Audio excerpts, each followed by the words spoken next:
Welcome to Y.MGMT Equity. So today we are going to start a new topic. The name is strategy. आज मैं आपको समझाऊंगी strategy क्या होता है. Strategic management का एक टॉपिक है. तो आज मैं आपको ये समझाऊंगी. लास्ट क्लास में वैसे हमने इकोनॉमिक्स का एक टॉपिक कवर किया था, उसको मैं अभी आगे और पढ़ाऊंगी. उसमें जो भी कॉस्ट चैप्टर में जो भी आगे फर्दर टॉपिक्स हैं हमारे जो बचे हुए हैं, उसको मैं नेक्स्ट क्लास से वो कंप्लीट कराऊंगी. पर आज की क्लास में हम लोग पढ़ेंगे कि स्ट्रैटेजी क्या होता है. ठीक है, मतलब कि हमारे जो बिज़नेस होते हैं उसमें स्ट्रैटेजी होता क्या है, कैसे इम्प्लीमेंट किया जाता है उसको, किस तरीके से उसको बनाया जाता है, क्या उसके फ़ायदे होते हैं. आज मैं आपको ये सब चीज़ें एक्सप्लेन करूँगी. So let's start. तो बेसिक मीनिंग अगर मैं लेमन लैंग्वेज में आपको ये समझाऊँ कि स्ट्रैटेजी क्या होता है, तो स्ट्रैटेजी से आप ये चीज़ समझ सकते हैं कि रणनीति. रणनीति का मतलब किसी भी चीज़ के लिए, किसी भी काम के लिए अगर आप पहले से एक ब्लूप्रिंट तैयार कर ले रहे हैं, एक पहले से अपने दिमाग में एक पिक्चर तैयार कर ले रहे हैं कि आपको क्या प्लानिंग करनी है. जैसे आपका एग्ज़ाम आने वाला है और आपको प्लानिंग करके बैठ गए हैं पहले कि हाँ, आपको क्या-क्या पढ़ना है, कब पढ़ना है, कितने देर पढ़ना है, कितना टाइम आपको देना है एक सब्जेक्ट के अंदर. तो ये एक तरीका होता है, ये एक स्ट्रैटेजी होती है एग्ज़ाम को क्वालीफाई करने की, ये एक प्लानिंग होती है. ठीक है? तो बेसिकली ये क्या होता है, ये एक ब्लूप्रिंट होता है जो आपको एक तरीके से रास्ता दिखाता है कि किस तरीके से आपको अपने गोल्स को अचीव करना है. ठीक है, तो बेसिकली ये होता क्या है, देखिए, it derive from Greek word strategia which means generalship. ठीक है, तो ये एक ऐसे ग्रीक वर्ड से डिराइव हुआ है स्ट्रैटेजिया, जिसका मतलब क्या होता है, जनरलशिप. तो स्ट्रैटेजी क्या होता है, स्ट्रैटेजी जो वर्ड है ये एक ग्रीक वर्ड स्ट्रैटेजिया से लिया गया है, जिसका मतलब होता है जनरलशिप. जनरलशिप का मतलब क्या है, देखिए, ये बेसिकली जो हमारी स्ट्रैटेजी होती है ना, ये हमें क्या करती है, कमांड करती है. कमांड किस तरीके से करती है, जो भी आप स्ट्रैटेजी बनाते हो, जो भी आप रणनीति अपने बिजनेस में बनाते हो, उसके बेसिस पे आप अपने एक्टिविटीज़ को परफॉर्म करते हो, और आप उसके बेसिस पे जब अपने एक्टिविटीज़ को परफॉर्म करते हो तो आप अपने गोल को अचीव करते हो. ठीक है, the father of strategic management is अगोर एंड सॉफ. तो जो फादर है स्ट्रैटेजिक मैनेजमेंट में, बेसिकली ये टॉपिक जो स्ट्रैटेजी मैंने लिया है, ये स्ट्रैटेजिक मैनेजमेंट से मैंने लिया. स्ट्रैटेजिक मैनेजमेंट की अभी बिगनिंग मैं बहुत अच्छे से आपको कराऊंगी. ये तो बेसिक एक छोटा सा मैंने टॉपिक ले लिया, वैसे ये टॉपिक कुछ छोटा सा है नहीं, इसमें बहुत कुछ है. तो स्ट्रैटेजिक मैनेजमेंट के जो फादर है वो है एगोर एंड सॉफ. Strategy work as a blueprint of organization that define its vision, mission and also help to determine the future course of action. देखिए, स्ट्रैटेजी क्या होता है, जैसे मैंने आपको बताया कि स्ट्रैटेजी क्या होता है, एक ब्लूप्रिंट होता है किसी भी ऑर्गेनाइजेशन का, जो कि हेल्प करता है, जो कि डिफाइन करता है, किस चीज़ को डिफाइन करता है, विजन को डिफाइन करता है, मिशन को डिफाइन करता है, जो भी उस ऑर्गेनाइजेशन का विजन और मिशन हो. ठीक है, तो strategy work as a blueprint of an organization that define its vision, mission and also help करता है किस चीज़ में, फ्यूचर कोर्स ऑफ एक्शन को डिटरमाइन करने में.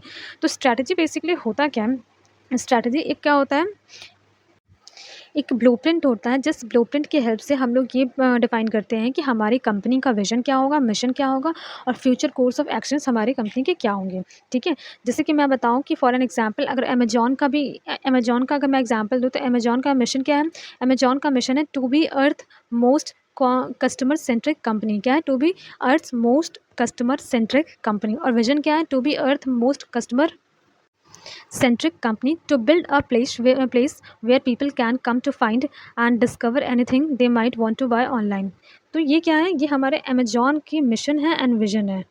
मतलब अमेज़न का जो मिशन है, उनका ये मिशन है कि वो ज़्यादा से ज़्यादा अपने पास अपने कस्टमर्स को अट्रैक्ट कर सके, ज़्यादा से ज़्यादा कस्टमर सेंट्रिक वो कंपनी को बना सके, जहाँ वो ज़्यादा से ज़्यादा कस्टमर तक पहुँच सके. और इनका मिशन क्या है कि कोई भी कस्टमर, कोई भी पीपल, कोई भी चीज़ सर्च करे अमेज़न पे, तो वो चीज़ उनको ईज़िली अमेज़न पे मिल जाए और वो वहाँ से ऑनलाइन परचेज़ कर लें. तो बेसिकली जो अमेज़न का मिशन है और विज़न है, कहीं न कहीं इस विज़न और मिशन को पूरा करने के लिए कुछ न कुछ इन लोगों ने स्ट्रैटेजी अपनी बनाई ही होगी. और स्ट्रैटेजी क्या होती है, एक ब्लूप्रिंट की तरह काम करती है, जिस ब्लूप्रिंट के बेसिस पे आप आगे की जो फर्दर आपके कोर्स ऑफ एक्शन होंगे फ्यूचर के, आप उन सब चीज़ों को डिफाइन करेंगे, उन सब चीज़ों को पता करेंगे कि हाँ, आपको किस तरीके से क्या एक्शन लेने हैं, ये सब चीज़ आप डिसाइड करेंगे.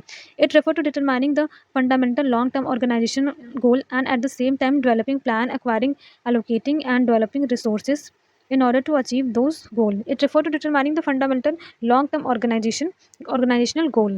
स्ट्रैटेजी की हेल्प से हम लोग क्या डिटरमाइन करते हैं, हम लोग अपने लॉन्ग टर्म ऑर्गेनाइजेशन का जो हमारा गोल होता है, हम लोग उस चीज़ को पता लगाते हैं, और साथ ही साथ हम अपने प्लान्स बनाते हैं, कैसे हमें रिसोर्स को एक्वायर करना है, कितना रिसोर्स हमें एलोकेट करना है, ये सब चीज़ों का हम लोग डिसीजन लेते हैं. किस लिए ये सब चीज़ें करनी होती है, ताकि हम अपने गोल्स को अचीव कर सकें. कहने का मतलब ये है कि स्ट्रैटेजी हमें हेल्प करती है अपने लॉन्ग टर्म गोल्स को बनाने में, लॉन्ग टर्म गोल्स को फॉर्मुलेट करने में हेल्प करती है. तो स्ट्रैटेजी क्या करती है, लॉन्ग टर्म गोल्स को डिफाइन करती है, उसके साथ ही साथ प्लान, क्या प्लानिंग होगा, रिसोर्सेज किस तरीके से एलोकेट करना है, कहाँ से उसको एक्वायर करना है अपने गोल को फुलफिल करने के लिए, ये सब चीज़ें क्या करती है, डिटरमाइन करती है। ठीक है, आगे अगर हम लोग देखें, the purpose of formulating strategy is to bring consistency. Purpose क्या होता है स्ट्रैटेजी को फॉर्मुलेट करने का, ये पर्पस होता है to maintain consistency and alignment in the activity of an organization which can be accomplish by various method and resources. ठीक है, तो पर्पस ये होता है हमारी स्ट्रैटेजी को फॉर्मुलेट करने का, ताकि हम लोग क्या कर सके, एक अपनी ऑर्गेनाइजेशन में एक कंसिस्टेंसी मेंटेन करके रख सके। कहने का मतलब ये है कि कोई भी स्ट्रैटेजी अगर आपने पहले से बना लिया कि आपको ये काम करना है, ठीक है, तो आपको ये चीज़ पता है कि आपका पूरा फोकस उस एक पर्टिकुलर गोल की तरफ रहेगा। अब जो भी आपका गोल रहेगा, आप जो भी स्टेप्स लेंगे, उस गोल को अचीव करने के टुवर्ड्स ही आपके सारे स्टेप्स होंगे। तो यहाँ पे क्या होगी, हर एक स्टेप के बाद दूसरा स्टेप, तीसरा स्टेप, कंसिस्टेंसी आपकी मेंटेन रहेंगी।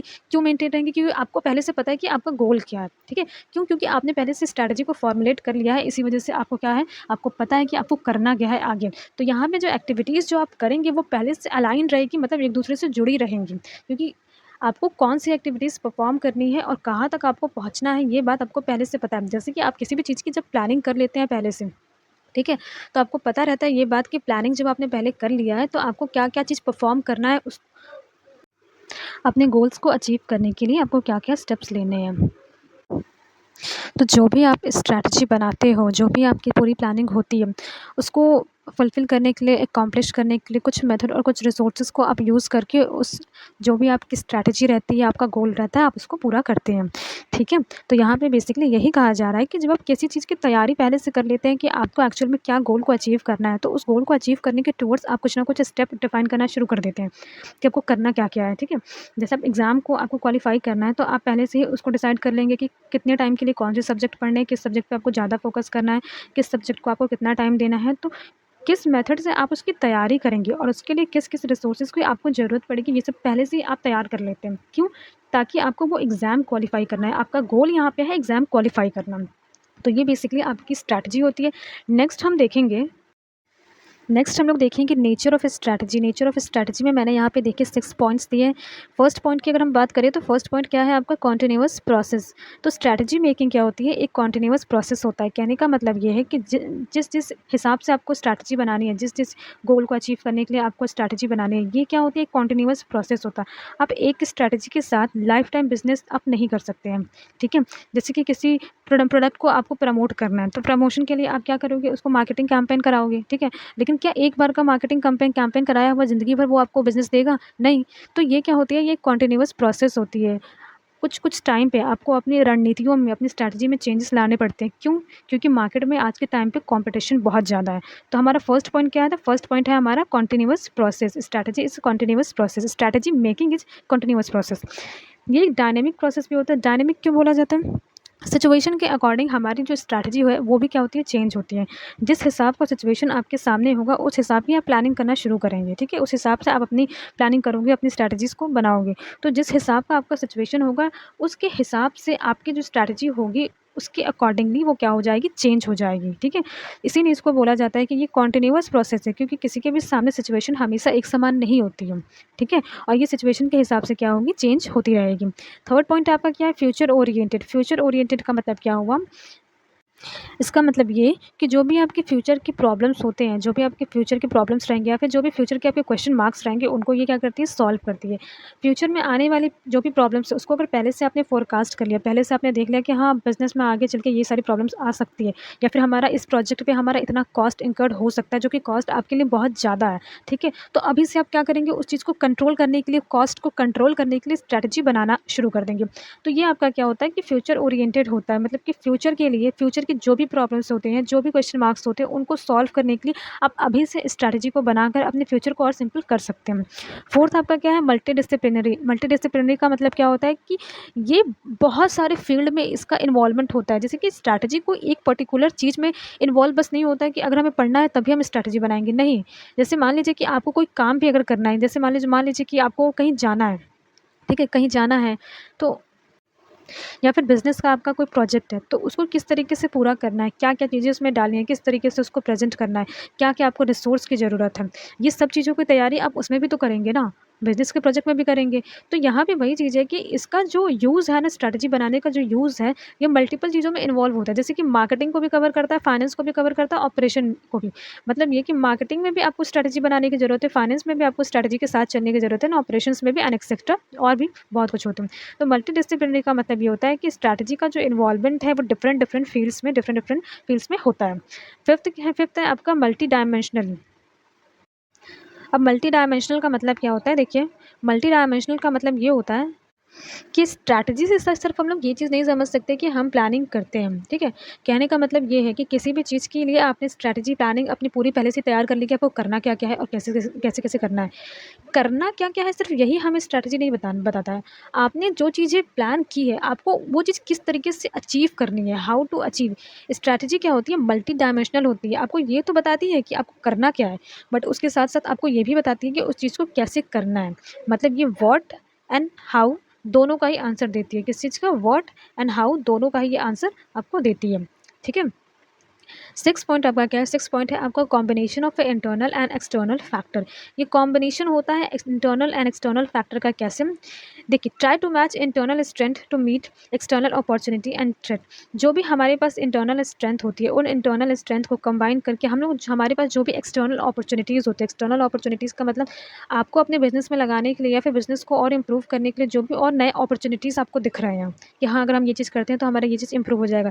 या फिर जो भी थ्रेट्स हैं, थ्रेट का मतलब खतरा, कि आपके बिज़नेस को किसी चीज़ की वजह से खतरा है, या फिर मान लीजिए मार्केट में कोई नई कंपनी आ रही है या फिर नया कोई आपका सब्स्टिट्यूट आ रहा है, ठीक है? नया कोई कॉम्पिटिटर आ रहा है और वो आपके प्रोडक्ट की सब्स्टिट्यूट लेकर आ रहा है, तो कुछ ना कुछ आपको थ्रेट होगा, ठीक है? तो ये जो भी आपके इंटरनल फैक्टर्स जो भी होते हैं, उन सबको कंबाइन करके हेल्प करती है। किस चीज़ में हेल्प करती है? कि किस तरीके से आप उस अपॉर्च्युनिटी का फ़ायदा उठा सकते हैं और उस थ्रेट से बाहर निकलने के लिए, ठीक है? तो ये क्या होता है? ये हमारा होता है nature of strategy, and I hope कि मैंने इसको बहुत सिंपल लैंग्वेज में आपको समझा दिया है। फिर भी अगर आपको कोई प्रॉब्लम हो तो प्लीज़ जस्ट कमेंट मी। उसके बाद हम लोग देखेंगे कि levels at which strategy operates. अब जैसा कि मैंने आपको बताया कि स्ट्रैटेजी जो होता है, स्ट्रैटेजी का फॉर्मूलेशन हर लेवल पे होता है। स्ट्रैटेजी का फॉर्मूलेशन स्ट्रैटेजी का जो फॉर्मूलेशन होता है वो क्या होता है? वो हर लेवल पे होता है, ठीक है? जैसा कि मैंने आपको बताया कि स्ट्रैटेजी आपकी अभी मैं आपको आगे पढ़ाऊँगी कि स्ट्रैटेजी क्या होती है। कॉर्पोरेट लेवल पे, फंक्शनल लेवल पे, बिज़नेस लेवल पे कहीं पे बनती है तो कहीं पे उस स्ट्रैटेजी को पूरा किया जाता है, ठीक है? तो स्ट्रैटेजी देखिए, आपके मार्केटिंग डिपार्टमेंट में भी आपकी चलती है, आपकी फाइनेंस में भी आप करेंगे, आप ऑपरेशन में भी करेंगे, हर जगह आपको क्या होगा, इन सब चीज़ों का इनका स्ट्रैटेजी का इन्वॉल्वमेंट आपको मिलेगा। तो यहाँ पे क्या लिखा है? Strategy exist at different level in the organization. Different level पे स्ट्रैटेजी क्या होती है? एग्जिस्ट करती है। ये चीज़ आप बहुत आराम से समझ सकते हैं कि कोई भी काम अगर आपको मिला तो आप उस चीज़ की प्लानिंग करेंगे, स्ट्रैटेजी बनाएँगे, तभी तो उस चीज़ को अचीव कर पाएँगे ना timely. Once manager have determined what is your business, what will it be and what should it be. एक बार मैनेजर को ये चीज़ समझ में आ गया है कि आपका बिज़नेस किस चीज़ का है, मतलब बिज़नेस बेसिक किस चीज़ पे बेस है आपका बिज़नेस, क्या उसको होना चाहिए, क्या वो है, ठीक है? And what should it B. Strategy को हर लेवल पे क्या किया जाता है? उसको स्ट्रैटेजी बनाई जाती है, स्ट्रैटेजी डिफ़ाइन की जाती है। मतलब कि टॉप लेवल हो, लोअर लेवल हो, चाहे मिडल लेवल हो, मतलब कहीं से स्ट्रैटेजी आपकी बनती है तो कहीं पे जाके वो क्या होती है? फुलफ़िल की जाती है। मैनेजर को अगर ये चीज़ पता है कि आप किस चीज़ में डील कर रहे हैं, आपको उस बिज़नेस में अगर आप डील कर रहे हो तो किस तरीके से आपको चलना चाहिए, किस तरीके से आपको स्ट्रैटेजी बनाना चाहिए, आपको कहाँ पहुँचना है, क्या आपका विज़न है, क्या आपका मिशन है। तो इस अगर आपको ये चीज़ पता है, मतलब मैनेजर को ये चीज़ पता है कि आपका बिज़नेस बेसिकली किस चीज़ में डील कर रहा है, तो वो उस चीज़ के बेसिस पे वो बिज़नेस का विज़न, मिशन और ऑब्जेक्टिव ये सब चीज़ें डिफ़ाइन कर देंगे, ठीक है? और उसी के लिए वो सब स्ट्रैटेजी बनाएँगे अपने गोल्स को पूरा करने के लिए, ठीक? आगे आप देखिए तो मैं आपको नेक्स्ट बताती हूँ 3 लेवल्स ऑफ स्ट्रैटेजी। स्ट्रैटेजी क्या होती है? स्ट्रैटेजी के 3 लेवल्स होते हैं। तो यहाँ पे अगर स्ट्रैटेजी की अगर आप लेवल देखें तो यहाँ पे 3 लेवल में हमारी स्ट्रैटेजी क्या होती है? डिफरेंशिएट की जाती है। तो फर्स्ट लेवल हमारा क्या है? कॉर्पोरेट स्ट्रैटेजी, सेकंड हमारा है बिज़नेस यूनिट स्ट्रैटेजी और बिज़नेस स्ट्रैटेजी हम लोग भी इसको बोल सकते हैं। थर्ड है हमारा फंक्शनल स्ट्रैटेजी। तो यहाँ पे देखिए कि जो हमारी कॉर्पोरेट स्ट्रैटेजी होती है, यहाँ ये क्या होती है? ये टॉप लेवल मैनेजमेंट डिसाइड करती है कि हमारे गोल्स को, हमारी जो मिशन है उसको किस तरीके से अचीव करना है, कितने हमें रिसोर्स एलोकेट करने हैं। तो ये सब काम क्या होता है? हमारी कॉर्पोरेट स्ट्रैटेजी का होता है बेसिकली। इसको मैं और अच्छे से आगे आपको इसको डिफाइन करूँगी। बिज़नेस यूनिट स्ट्रैटेजी में क्या होता है? बेसिकली ये स्ट्रैटेजी में ये कहा जाता है कि हर सेगमेंट के लिए, हर सेगमेंट के लिए उसकी जो स्ट्रैटेजी होगी, सेगमेंट वाइज़ उसकी स्ट्रैटेजी डिफरेंशिएट करेगी, ठीक है? एंड फंक्शनल स्ट्रैटेजी क्या कहती है? फंक्शनल में क्या आता है? जैसे कि इंफॉर्मेशन सिस्टम है, फाइनेंस है, यहाँ पे क्या आता है? डिफरेंट यहाँ पे different different operating divisional level के साथ, मतलब डिविजनल लेवल का मतलब ये हुआ कि कुछ ऐसा फंक्शनल स्ट्रैटेजी में ये होता है कि जो डिफरेंट डिफरेंट डिविजन्स होते हैं, मतलब कुछ ऐसे डिपार्टमेंट है जो मार्केटिंग डिपार्टमेंट है, कुछ ऐसी है जो रिसर्च एंड डेवलपमेंट डिपार्टमेंट है, कहीं फाइनेंस डिपार्टमेंट है, कहीं एचआर डिपार्टमेंट है, तो इनके काम के हिसाब से इनकी स्ट्रैटेजी क्या होती है, चेंज होती रहती है। ठीक है, तो यहाँ पे कॉर्पोरेट स्ट्रैटेजी के अगर आप लेफ्ट साइड में देखिए तो यहाँ पे क्या लिखा है, business and mission. Business first point है, सेकंड पॉइंट हमारा क्या है, मिशन है। तो यहाँ पे बेसिकली क्या होता है कि हमारे ऑर्गेनाइजेशन का क्या गोल होगा, किस तरीके से उसको अचीव किया जाएगा, बिजनेस का मिशन क्या होगा, ये सब चीज़ें इस लेवल पे डिसाइड की जाती है। ठीक है, बिजनेस यूनिट स्ट्रैटेजी में क्या होता है कि जिस तरीके से आपका सेगमेंट बटा हुआ होता है, ठीक है, जिस तरीके से आपकी सेगमेंट बटी हुई होती है बिजनेस में, उस हिसाब से वो लोग डिसीजन लेते हैं। ठीक है, अब वैल्यूज़ एंड कल्चर गोल का मतलब ये होता है कि जो भी स्ट्रैटेजी आप बना रहे हैं, कुछ वैल्यूज़ के बेसिस पे, कुछ प्रिंसिपल के बेसिस पे उसको परफॉर्म किया जाएगा। ठीक है, कुछ प्रिंसिपल होंगे जिन प्रिंसिपल को फॉलो करते हुए आप उस स्ट्रैटेजी को परफॉर्म करोगे और अपने गोल्स को अचीव करोगे। एंड कल्चर गोल का मतलब क्या होता है कि देखिए, वैल्यू होती है आपकी वो प्रिंसिपल, एंड कल्चर होता है वो वर्क इन्वायरमेंट, जिस वर्क इन्वायरमेंट में आप उस वैल्यू को परफॉर्म करोगे, उस प्रिंसिपल को यूज़ करके अपनी स्ट्रैटेजी को परफॉर्म करोगे। ठीक है, उस वर्क इन्वायरमेंट में, जिस वर्क इन्वायरमेंट में आप अपने वैल्यूज़ को, मतलब अपने प्रिंसिपल्स को यूज़ करोगे, वो वर्क एनवायरनमेंट क्या होती है, कल्चरल गोल होता है। और जिन प्रिंसिपल के साथ आप अपना काम कर रहे हो वो क्या होती है, वो वैल्यूज़ होती हैं। इसको मैं बहुत अच्छे से आगे बताती हूँ। देखिए, कॉर्पोरेट स्ट्रैटेजी बेसिकली क्या होता है, corporate strategy outline how a company intend to achieve its goal and objective considering market dynamic, resource allocation and competitive advantage. It is a road map for decision making to ensure long term success and value creation. Corporate strategy में basically ये outline किया जाता है कि company किस तरीके से अपने गोल्स, अपने ऑब्जेक्टिव्स को अचीव करेगी। ठीक है, अपने ऑब्जेक्टिव को किस तरीके से अचीव करेगी, छोटे-छोटे गोल्स बना के अपने ऑब्जेक्टिव को अचीव करेगी। तो बेसिकली यहाँ पे ये आउटलाइन किया जाता है कि कैसे वो अपने ऑब्जेक्टिव, अपने गोल्स को अचीव करेगी।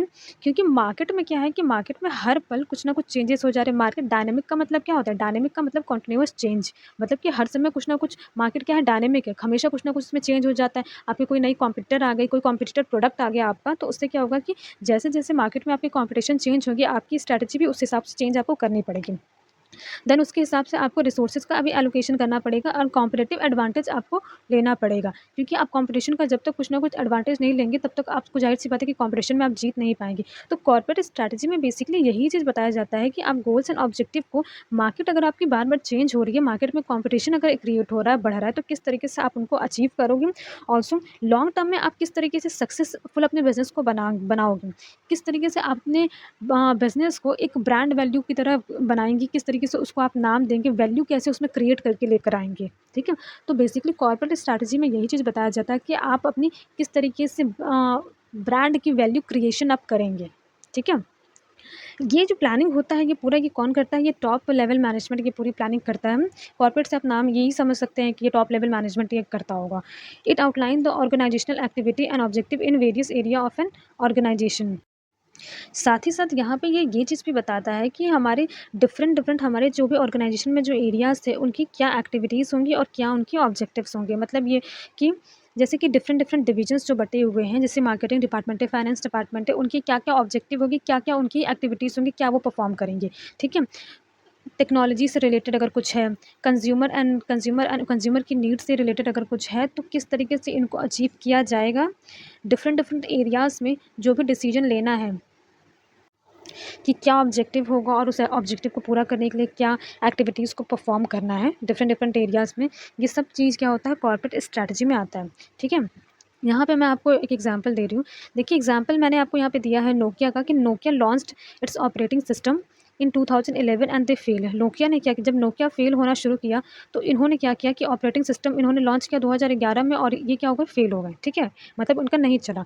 तो इन्होंने माइक्रोसॉफ्ट के साथ मिलकर एक अलायंस क्रिएट किया। एक अलायंस जब उन्होंने क्रिएट किया, तो यहाँ पे क्या लिखा है, Microsoft and Nokia merged in which Nokia agreed to produce smartphone with the Windows operating system. उसके बाद जब इन्होंने एक अलायंस क्रिएट किया, तो नोकिया ने ये एग्री किया कि ठीक है, मैं स्मार्टफ़ोन प्रोड्यूस करूँगा, स्मार्टफ़ोन का प्रोडक्शन करूँगा, जिसमें मैं विंडोज़ के ऑपरेटिंग सिस्टम का हम यूज़ करेंगे।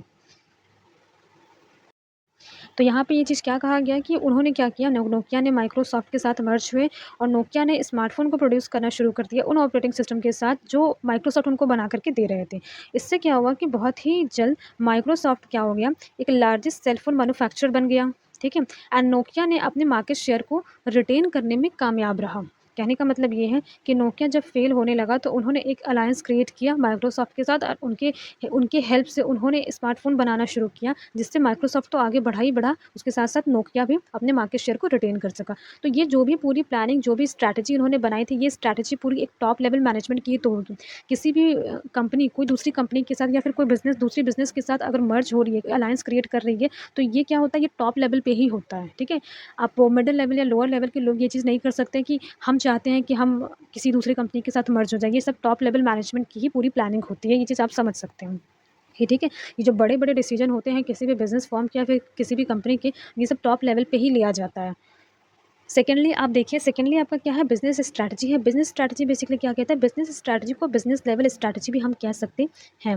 Business strategy are formulated differently for each segment due to differences in their environmental condition. Business strategy जो होता है वो डिफरेंट डिफरेंट सेगमेंट के हिसाब से, डिफरेंट डिफरेंट सेगमेंट के हिसाब से क्या होता है, डिफरेंट होता है।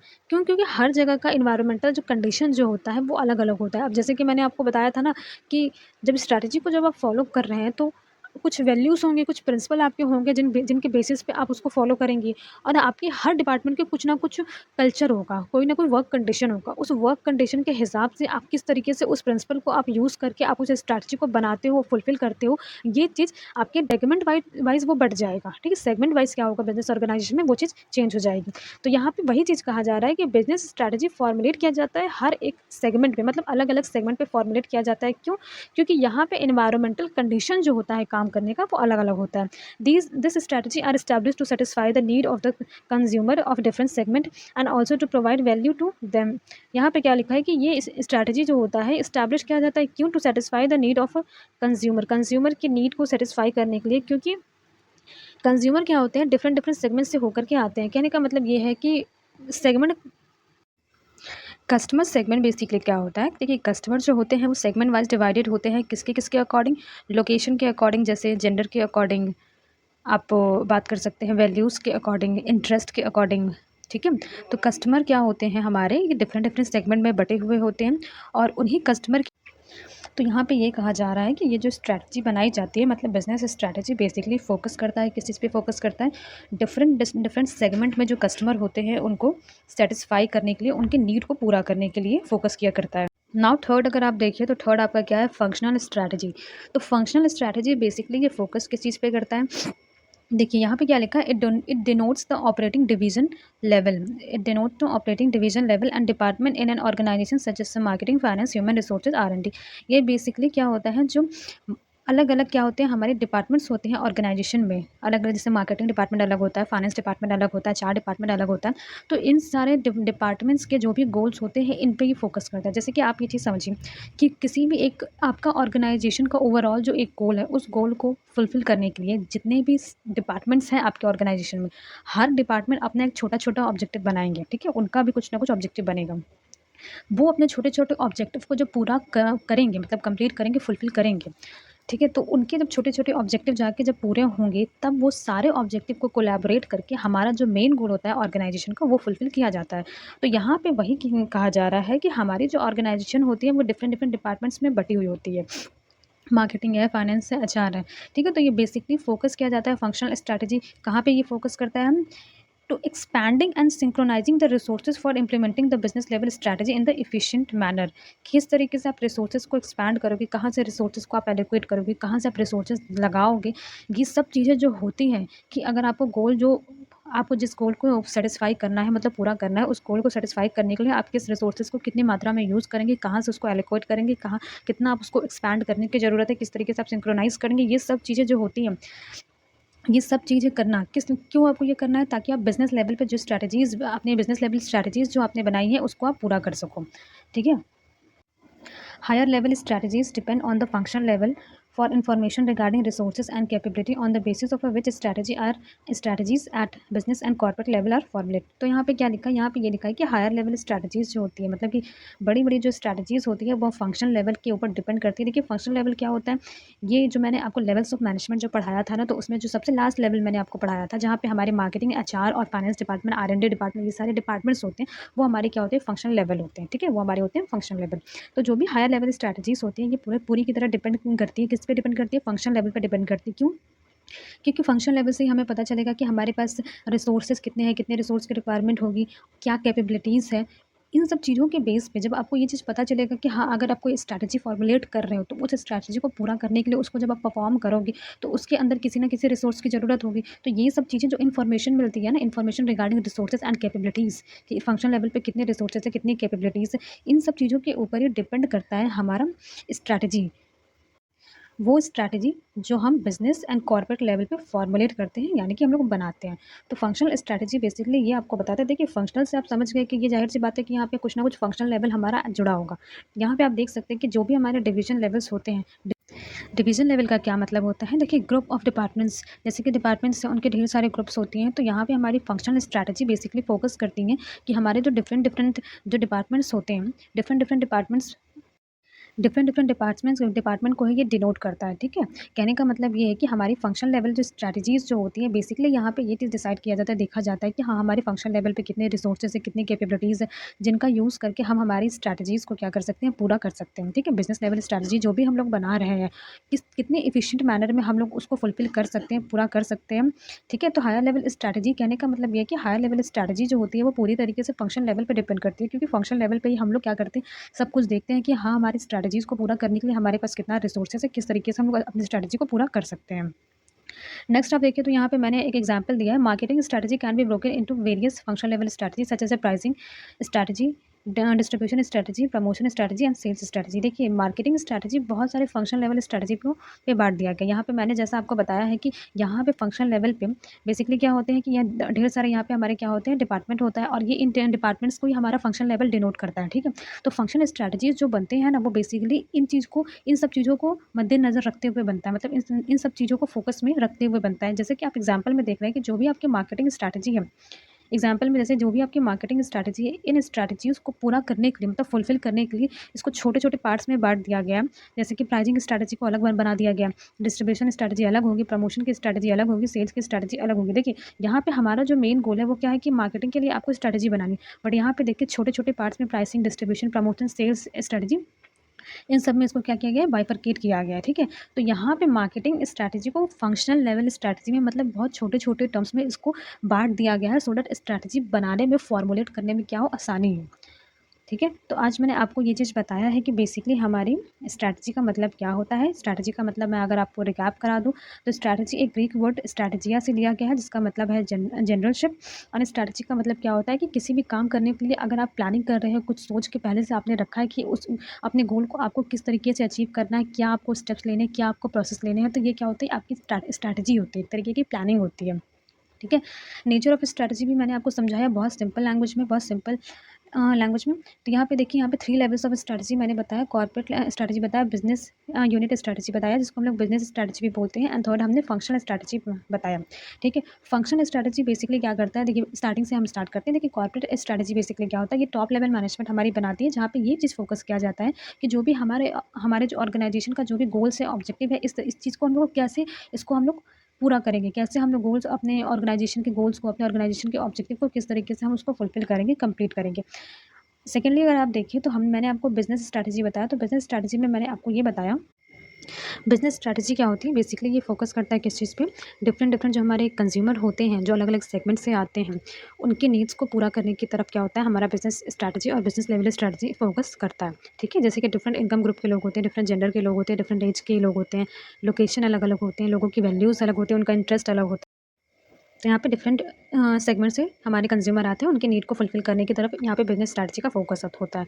फंक्शनल स्ट्रैटेजी का फोकस बेसिकली कहाँ पे होता है कि जो भी आपकी जो हाई लेवल स्ट्रैटेजीज़ होती है, हाई लेवल स्ट्रैटेजीज़ होती है, उनके लिए किस तरीके से आप रिसोर्सेज़ को प्रोवाइड करेंगे। और फंक्शन लेवल पे जो भी हम लोग इन्फॉर्मेशन पता चलती है कि हमारे पास इन्फॉर्मेशन रिगार्डिंग रिसोर्सेज और कैपेबिलिटीज़ के बारे में कि कितनी कैपेबिलिटीज़ है, कितने रिसोर्सेज है, इसी को बेस बना के जो हमारे कॉर्पोरेट एंड बिजनेस लेवल की स्ट्रैटेजी होती है, उसको फुलफिल की जाती है, मतलब कि बनाया जाता है, फॉर्मुलेट किया जाता है, ठीक है? उसके बाद मैंने आपको एग्जाम्पल दिया। So thank you for your time and please like share and subscribe. All the best.